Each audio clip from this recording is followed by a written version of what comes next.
We're live, it's Talking Reds Live. I'm Josh Sexton. I'm joined by Harriet Prior for the Anfield Wrap, and we're going to talk about a couple of things today, mainly around Liverpool's weekend and the importance of it within their title challenge after a win against Crystal Palace, and of course Manchester City dropping points as well, which feels like it's blown the whole thing wide open. And Harriet, first of all, it was just much welcome, to be honest, that the idea that this season has been so intense so far, Manchester City have been setting such a pace to just have one weekend where Liverpool win and it's a scrappy win, but also seeing Manchester City drop points was just amazing. I think it was unexpected, wasn't it? Because everyone's been saying, oh, you know, they're going on this run where they're literally winning every single game, and you looked at the upcoming fixtures and you thought there's nowhere in that where you think they're not going to win, because they're just so dominant at the moment, and they've got that squad depth that, you know, a lot of people wonder whether we can get and we can build up. But they've done it, they've dropped points, it's only a draw, it's only 2 points, but it means that we are just about still in it. And that feels good, and it feels good before the break as well.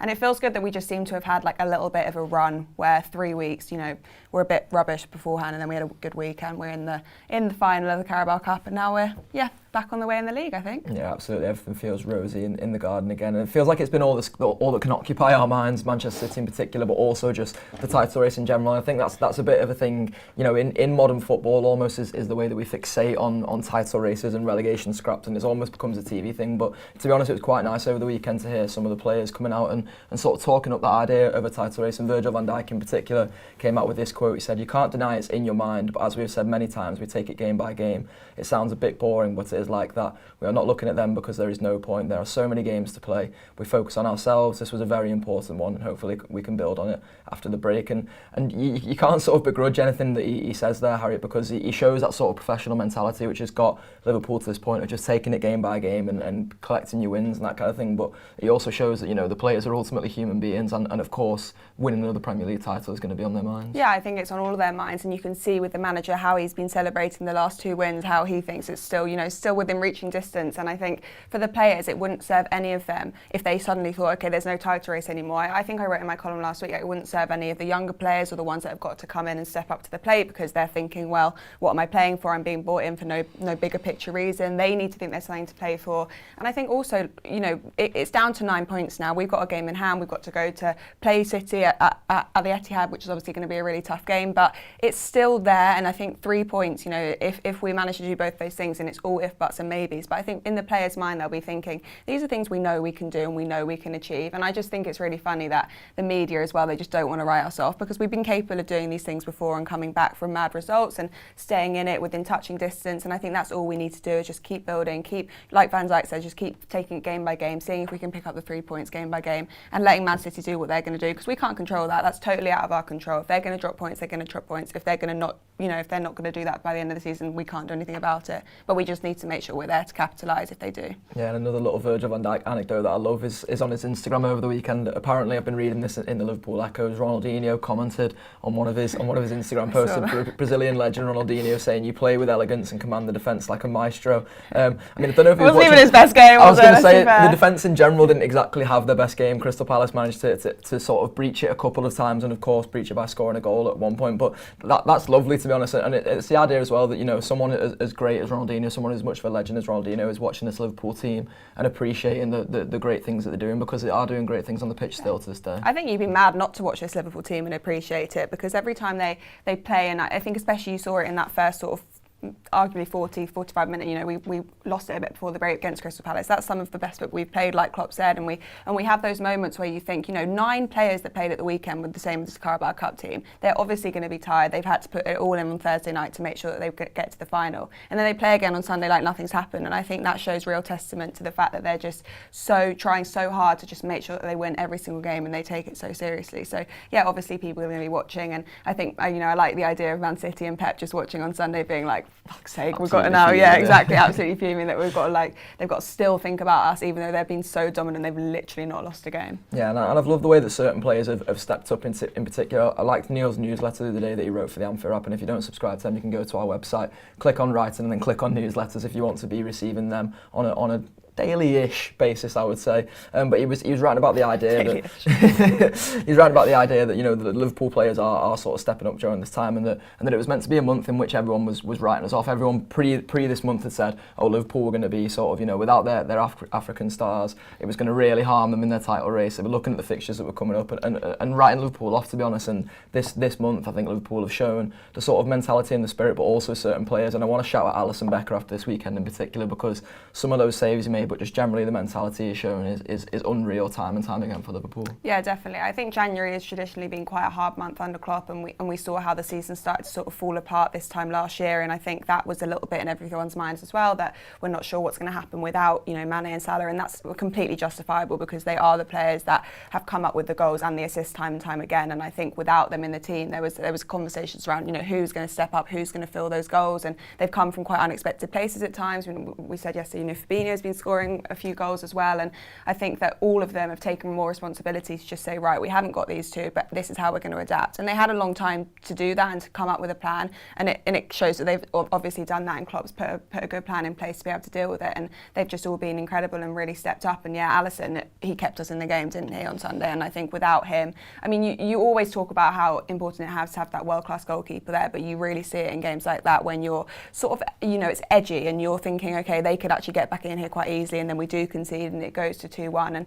when you're at those moments, you need someone like Alisson there to pick up the pieces essentially, and that's exactly what he did, especially when the defence aren't on form. Yeah, and you mentioned Fabinho there, and of course you wrote about him in your column yesterday, and his little scoring streak has been probably one of my favourite things of January, one of my favourite themes, and I do hope it continues, because we were watching the Shrewsbury game together, weren't we? And little did we know that was going to be the start of a massive scoring run for Fabinho, but it has been, and he's been so important. And I think that shows the mentality of this Liverpool team in terms of players going to be doing things ultimately they don't expect to be doing, and there's a lot being asked of every single player on that pitch, no less Liverpool's midfielders, and someone like Fabinho, who is asked to shield the back four, break up play, but then he's getting himself in and around the box and scoring goals as well. It's just invaluable to this Liverpool team. Yeah, well, we saw last season how he had to slot in at centre back and basically do a job, and he was arguably the best one to put back in there, because he's just so dominant, so good at sweeping up the last ball, intercepting, and all of those defensive qualities that we know he has, but we didn't really know that he had this attacking side to him. And I think he'd scored, I put in my column that he'd scored 4 in his first sort of 140 games for Liverpool, and he's doubled that in the last 5 games alone. And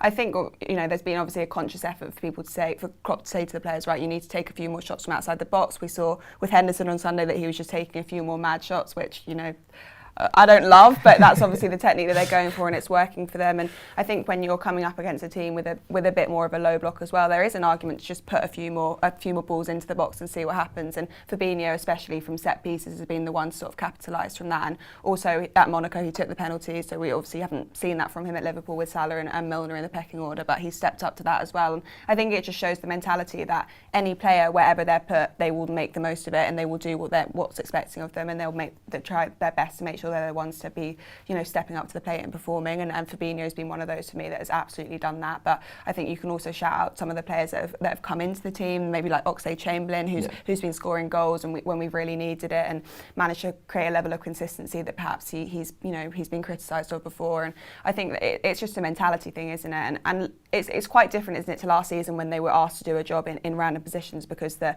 momentum just wasn't there. And now they're being asked to do a job when the momentum is there and it's back on their side, and they can build on that, and they're all in it together, and it really shows. And it feels like things get easier from here, doesn't it? We heard Jurgen Klopp talking in his pre-match press conference before Crystal Palace about Thiago's fitness and how he's going to be back after the international break. Harvey Elliott has been back in training as well, and then of course you've got the African lads who are coming back. Naby Keita's team got knocked out. Sadio Mane got literally knocked out last night. Not his team getting knocked out, he got knocked out and then managed to get up and score a goal again. A little thumbs up as he went off though, didn't he? He's all fine though. He's posted on his Instagram. I'm just looking at the Instagram now of him and the Cape Verde keeper, which has been nice to see. But it's nice for Liverpool, isn't it, and for us as fans in particular, because after a month in which you've built so much momentum, it's nice to be able to go into this break but have things to look forward to, and the players deserve this break. Well, yeah, and I think on Sunday you were sort of looking at the squad and thinking, all right, we've got somewhere in there an 11, a starting 11, but then who are you bringing in off the bench? And it looked a little bit weak, and now you're thinking ahead, and I think it's 18 days between their last game and their next game, and they've got a bit of time to regroup, to think, okay, who are we going to have back after the break?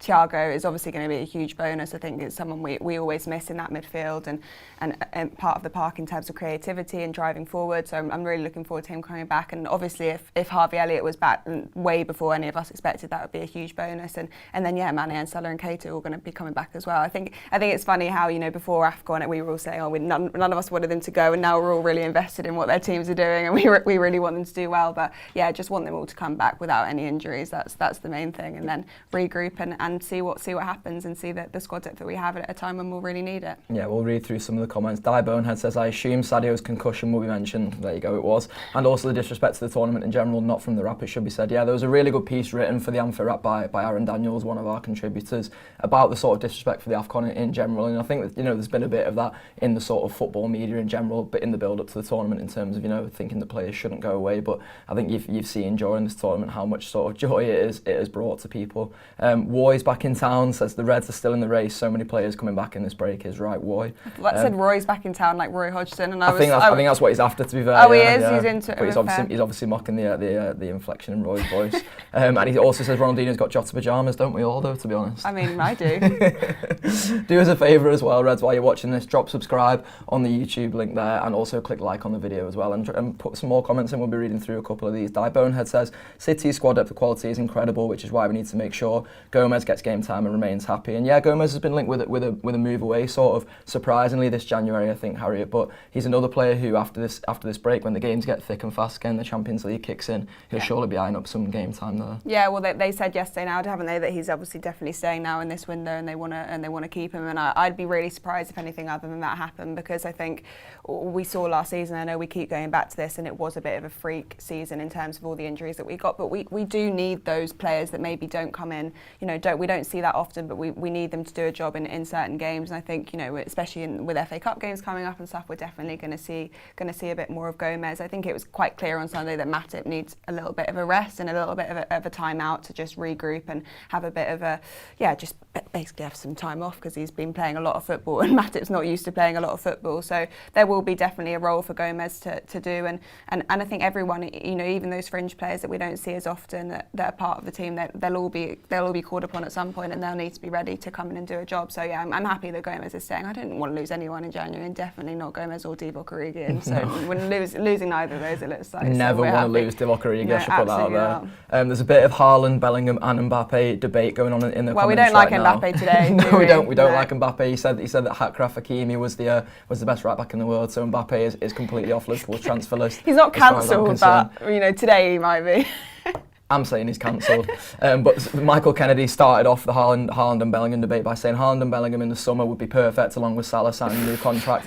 I think it's wishful thinking, to be honest. A lot of faith. I actually saw Rob Gutman the other day in one of the Anfield Wrap's group chats sort of saying that we should just go and sign Saka and Martinelli from Arsenal. And I like, again, with this, I don't see how any club in the world would let Liverpool come in and just take two of their best players like that and just I'm into just the walk Saka away. shout there. I haven't thought about that before. I'd be into that, not least because I just think he's a good guy and I quite like him at Liverpool. I really like Martinelli as well, to be honest. Yeah, He's got a bit of Suarez about him. I just don't think Haaland, Bellingham, Salah new contract.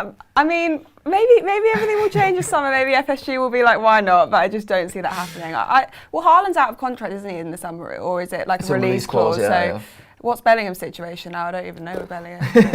Oh, well, we'll just say yes. Let's just say yes. British. Let's give Michael what he wants. We'll just say yes. We're saying yes to signing all of them. We'll go out and get all four of them. 2 from Arsenal, 2 from Borussia Dortmund, and a Mo Salah new contract to boot. There'll be all sorts of reaction to all of that and all things pertaining to transfers over the Anfield Wrap during this winter break. There'll be loads more of the sort of different kinds of shows we've been doing, looking over Liverpool's season and looking ahead to what is to come next as well. So make sure you get on all of that. Download the Anfield Wrap app. There'll be links to that in the description, but it's smarturl.it/tour app, and that'll take you straight to whichever app store your phone is native to, and you'll be able to download it from there. You get free tokens to use to listen to all of our content and get a bit of a taster, and if you like it, then jump on board and subscribe. I think that's everything. Up the Reds.